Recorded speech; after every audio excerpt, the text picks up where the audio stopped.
Si ce message vous est parvenu avant le 29 août, ne l'ignorez pas. Ce n'est pas une coïncidence, et vous le savez. La vie ne crie pas, elle chuchote. Elle vous met les mots juste sous les yeux, juste au moment où vous êtes sur le point d'abandonner ou de prendre une mauvaise décision financière. Restez, respirez, et écoutez. Parce que ce que je suis sur le point de vous dire maintenant pourrait faire la différence entre rester piégé dans la pénurie, répéter les mêmes vieilles erreurs, ou enfin vous ouvrir au chemin de l'abondance financière intentionnelle. Peut-être que vous travaillez dur, mais il n'en reste jamais assez. Peut-être que vous économisez, mais ensuite, quelque chose d'inattendu survient et vous ramène à zéro. Peut-être que vous gagnez beaucoup d'argent, et pourtant vous ne voyez aucune richesse, vous ne voyez aucune liberté, vous ne voyez aucun avenir. Vous n'êtes pas seul, et vous n'êtes pas brisé. Vous travaillez simplement avec une carte mentale qui ne vous sert plus. Aujourd'hui, je ne suis pas ici pour vous promettre des miracles. Je suis ici pour vous donner une clarté brutale.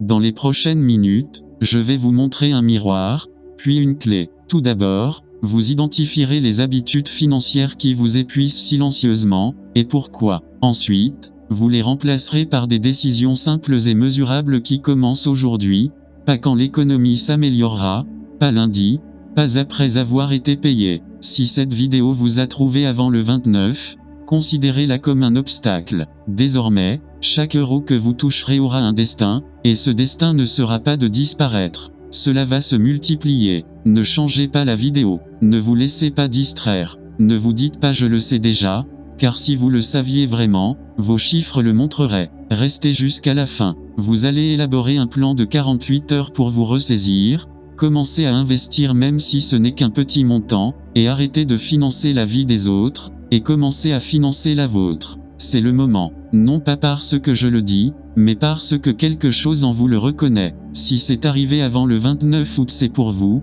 maintenant. Peut-être que vous travaillez dur depuis des années, que vous faites des heures supplémentaires, que vous dites oui à tout, et pourtant l'argent n'arrive pas comme il le devrait. Vous voyez les autres avancer, investir, parler de liberté financière, pendant que vous éteignez des incendies, échanger une dette contre une autre, où vous avez l'impression qu'il vous manque toujours juste un petit peu pour être en paix. Vous vous demandez, qu'est-ce que je fais mal? Pourquoi mes efforts ne portent-ils pas leurs fruits? Respirez, ce n'est pas un manque de mérite. C'est un manque de système, une friction invisible qui freine vos progrès sans que vous vous en rendiez compte. Voyez si vous vous reconnaissez. 1. Effort aveugle vs effort dirigé. Vous travaillez plus dur, mais sans indicateur pour déterminer si cet effort se transforme en atout. Signe, fin de mois fatigué, et pas de chiffre clair sur l'épargne. L'investissement ou la dette réelle. Effet, votre énergie paie les factures, mais elle n'achète pas l'avenir de, goutte à goutte silencieuse de l'argent.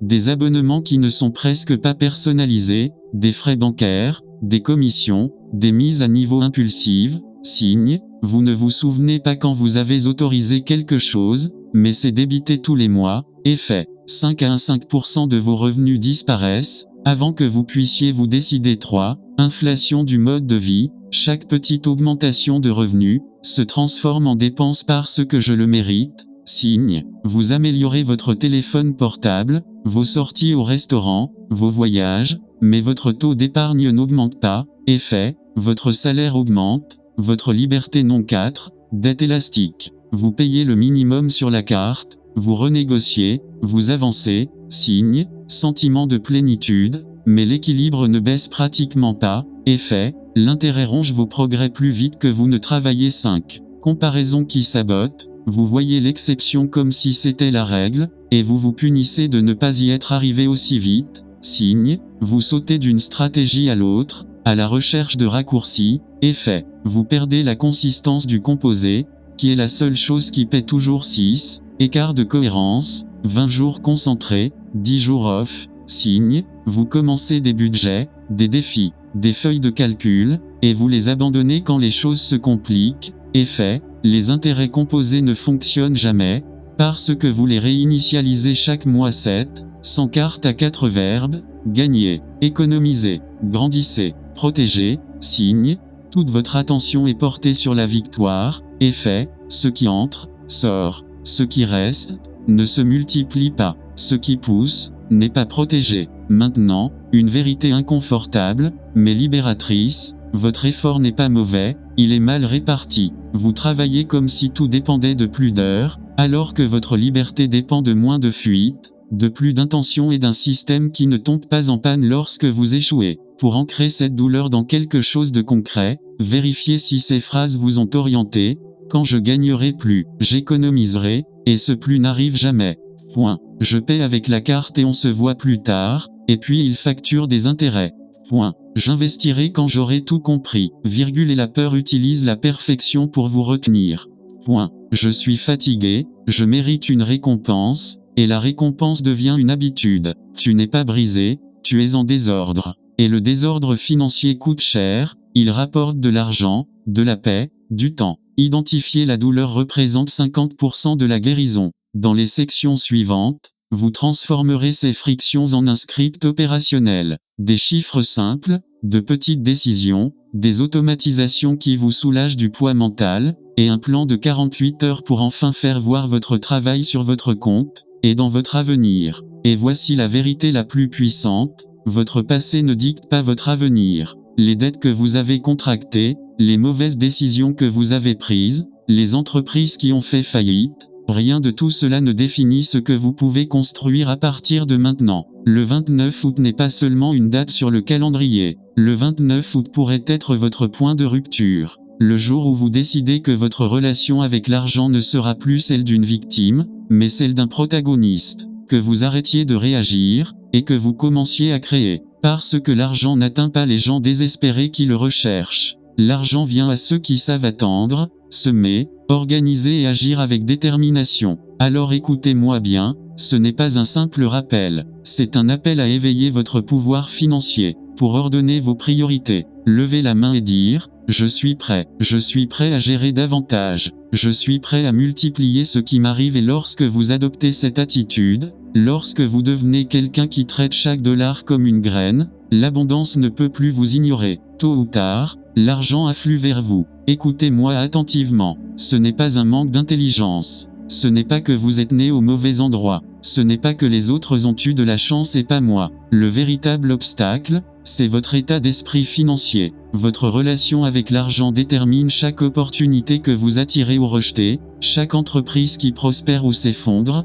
chaque décision qui vous rapproche ou vous éloigne de la liberté. Regardez, deux personnes avec le même revenu peuvent avoir des avenirs opposés, on se retrouve endetté, épuisé et sans bien, l'autre, dans 5 ans, a un fonds d'investissement, la tranquillité d'esprit et des options. La différence, son esprit. Le pauvre esprit voit l'argent comme quelque chose qui disparaît dès qu'il arrive. L'esprit riche le voit comme une graine à planter. Le premier recherche le plaisir immédiat. Le second recherche la liberté future. Votre esprit est comme un logiciel, s'il est plein de croyances limitantes, il fera toujours des erreurs. Des phrases comme « l'argent corrompt, je ne suis pas doué avec les chiffres, investir est risqué, je ne me sortirai jamais de mes dettes » ce sont des lignes de code qui font planter votre système d'exploitation. Mais lorsque vous réécrivez ce code interne, tout change, parce que vous commencez à agir différemment, sans forcer. Un exemple réel, quelqu'un avec un état d'esprit de rareté reçoit 100 $ supplémentaires et pense « je vais me faire plaisir »,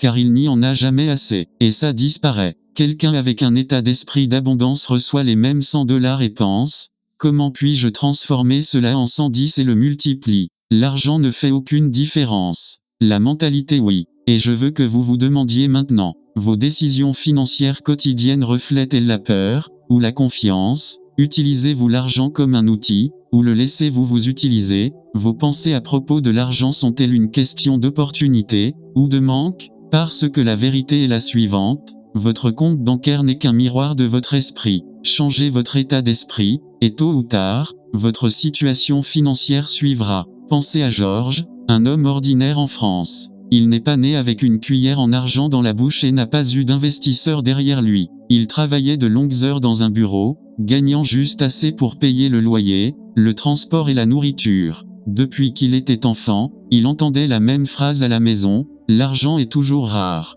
L'argent n'est jamais suffisant » et, comme cela arrive souvent, cette croyance est devenue sa réalité. Roré a gagné, et perdu. Toutes les 2 semaines, Cela semblait être un cycle sans fin, je recevais mon salaire, je remboursais mes dettes, je dépensais ce dont j'avais besoin, et je recommençais tout à zéro avec les poches vides. Le plus douloureux a été de voir que, malgré leurs efforts, rien ne changeait. Sa vie était un cycle de travail acharné et de privation émotionnelle. Jusqu'au jour où, las de se sentir piégé, il prit la décision qui allait tout changer. Ce n'était pas une loterie. Ce n'était pas un coup de chance. Ce n'était pas un miracle. La transformation a commencé avec une seule idée. Chaque euro est une graine. Roré s'est rendu compte que s'il continuait à dépenser chaque centime de ses revenus sans rien laisser pour l'avenir, il ne sortirait jamais du même cycle. Alors, même s'il en avait à peine assez, il a décidé de mettre de côté 10% de tout ce qui lui rentrait dans la poche. Peu importe que ce soit 50, 500 ou 5000 euros, ces 10% n'ont pas été touchés. C'était sacré. Au début, cela semblait inutile. Que peut-on faire avec si peu? Mais ce qui changeait, ce n'était pas seulement ses économies, c'était son état d'esprit. Cette habitude lui a appris la discipline, il lui a appris la patience, il lui a appris que ce qui compte n'est pas la quantité, mais la cohérence. Au fil du temps, ce petit fonds est devenu la base de sa première entreprise, un petit magasin de pièces détachées automobiles. Ce n'était pas un empire, mais c'était le sien. Des mois plus tard, grâce à sa mentalité de semeur, il réinvestit les bénéfices, ouvre un deuxième établissement, et petit à petit, crée un système qui génère des revenus même quand il n'est pas présent. Aujourd'hui, Roré n'a pas seulement une stabilité financière. Vous avez des employés qui dépendent de votre vision. Vous avez la liberté de décider comment vous passez votre temps. Et, plus important encore, il a laissé derrière lui la peur constante du pas assez. La différence entre Roré avant et maintenant, ce n'était pas une augmentation de salaire miraculeuse. Il n'était pas un partenaire millionnaire. Ce n'était pas de la chance. La différence est qu'il est passé du statut de victime de la pénurie à celui d'intendant de l'abondance. Il a changé sa façon de voir l'argent, et l'argent a répondu. Et la même chose peut vous arriver. Parce que l'abondance ne commence pas lorsque vous gagnez plus, elle commence lorsque vous apprenez à gérer ce que vous avez déjà. Avant d'aller plus loin, je veux que tu fasses quelque chose avec moi maintenant. Repensez à votre propre vie financière. Pensez aux 3 derniers mois. Votre argent vous a-t-il échappé? Ou avez-vous réussi à mettre de côté ne serait-ce qu'une petite partie pour semer dans votre avenir? Écrivez dans les commentaires, en toute honnêteté, je dépense toujours tout si vous sentez que vous n'y arrivez toujours pas, ou j'apprends à semer si vous avez déjà fait le premier pas vers l'abondance. Pourquoi je te demande ça? Parce que l'écrire n'est pas seulement un commentaire, c'est un engagement public envers vous-même. Et ce petit geste de le mettre en mots, peut être l'étincelle qui vous aide à rester ancré lorsque la tentation de dépenser sans compter frappe. Alors faites une pause une seconde, laissez votre réponse, et restez avec moi, car ce qui vient ensuite est la clé pour transformer votre état d'esprit financier de manière pratique. Je veux que vous compreniez quelque chose de très important, la richesse ne commence pas avec des millions, elle commence avec la discipline. Faites cet exercice aujourd'hui, sans excuse. Chaque fois que vous recevez de l'argent, votre chèque de paie, une commission, un pourboire ou même un petit revenu inattendu, mettez-en de côté une partie. Peu importe qu'il s'agisse de 10%, de 5% ou de quelques pièces seulement, ce qui compte, c'est l'acte de dire à votre esprit et à votre âme, je ne dépense pas tout, je multiplie ce que j'ai et voici la clé, il ne suffit pas de le taire. Déclarez-le haut et fort, avec conviction, cet argent ne s'arrête pas là, cet argent se multiplie au premier abord, cela peut paraître un geste anodin, presque insignifiant, mais en réalité, vous entraînez votre esprit à cesser de considérer l'argent comme quelque chose qui se consomme, et à le voir comme quelque chose qui fructifie. Cette simple habitude transforme votre identité financière. Elle vous transforme en quelqu'un qui n'attend plus de gérer beaucoup, mais qui gère le peu dont il a besoin, et ouvre ainsi la porte à recevoir davantage. N'oubliez pas, l'abondance ne vient pas lorsque vous avez de grandes quantités, l'abondance commence lorsque vous démontrez que vous savez multiplier le peu que vous avez entre vos mains aujourd'hui. L'argent est comme un invité, si vous en prenez soin, si vous le recevez avec respect et détermination, il reviendra toujours accompagné. Et maintenant, mon ami, je veux que tu l'appliques directement à ta vie. Il ne suffit pas d'entendre cette idée, c'est l'appliquer qui transforme. Voyez, l'argent est comme l'eau. S'il coule entre vos mains et que vous le laissez couler, il n'étanchera jamais votre soif. Mais si vous apprenez à le canaliser, même goutte à goutte, Ce courant grandit, se renforce, et un jour, il devient un fleuve qui nourrit votre vie et celle des autres. Faites cet exercice aujourd'hui, sans attendre plus, sans excuse du genre « je ferai mieux quand j'aurai gagné plus ». Car la vérité est la suivante, si vous n'êtes pas fidèle sur un petit point, vous ne le serez pas non plus sur beaucoup. Notez ce que vous mettez de côté. Prenez un carnet, un bloc-notes ou même une note sur votre téléphone, et notez chaque graine semée. Ce n'est pas seulement de la comptabilité, c'est un entraînement mental. À chaque écriture, vous constaterez que vous n'êtes plus quelqu'un qui lutte pour survivre, mais quelqu'un qui gère et multiplie. Écoutez bien, vous vous demandez peut-être, mais à quoi bon mettre 20 € de côté si j'ai autant de dettes? La réponse est simple, cette petite habitude reprogramme votre rapport à l'argent. Elle dit à votre subconscient, je ne suis plus esclave de la pénurie. Je suis créateur d'abondance car l'abondance ne vient pas quand on a beaucoup, mais quand on sait multiplier le peu qu'on a. Celui qui apprend à semer peu sera prêt à gérer beaucoup. Et ici, je voudrais vous proposer un défi personnel. Pendant les 30 prochains jours, chaque fois que vous recevez de l'argent, même le plus petit, séparez ce montant symbolique, déclarez votre phrase et notez-la. Après ces 30 jours, regardez en arrière et constatez que vous avez non seulement une plus grande clarté sur votre argent, mais aussi plus de confiance, plus de calme et le sentiment de maîtriser votre situation financière. N'oubliez pas ceci, l'argent ne disparaît jamais. L'argent ne disparaît pas dans l'air, ni ne se perd dans le vide. Il change simplement de main. Cela passe de ceux qui le traitent comme une ressource fragile qui s'échappe, à ceux qui le gèrent avec vision, discipline et objectif. Réfléchissez un instant, pourquoi certaines personnes, avec le même salaire que vous, parviennent-elles à épargner, investir et faire fructifier leur argent, tandis que d'autres vivent d'un salaire à l'autre en éteignant des incendies? Ce n'est pas une question de chance. Ce n'est pas une question de destin. C'est une question d'état d'esprit et de management. L'argent coule comme un fleuve. Il cherche des voies stables, des terres fertiles et des mains sûres. Et chaque fois que vous décidez de vous organiser, chaque fois que vous choisissez de semer plutôt que de dépenser sans compter, vous envoyez un signal clair à l'univers, je suis prêt à en recevoir davantage. Et voici la partie dont je veux que vous vous souveniez, si ce message vous est parvenu avant le 29 août, ne l'ignorez pas. Considérez ceci comme un rappel personnel, presque un appel direct, vous avez encore le temps de réécrire votre histoire financière. Peu importe le nombre d'erreurs que vous avez commises, peu importe si vous avez perdu de l'argent à cause de mauvaises décisions, si vous étiez criblé de dettes, si vous avez l'impression d'avoir commencé trop tard. Le temps ne tourne pas, il attend que vous décidiez. Aujourd'hui, vous pouvez tracer une nouvelle ligne dans le sable et dire, désormais, ma relation à l'argent change. Désormais, je cesse d'être quelqu'un qui court après la pénurie, et je deviens quelqu'un qui attire et multiplie l'abondance parce que, mon ami,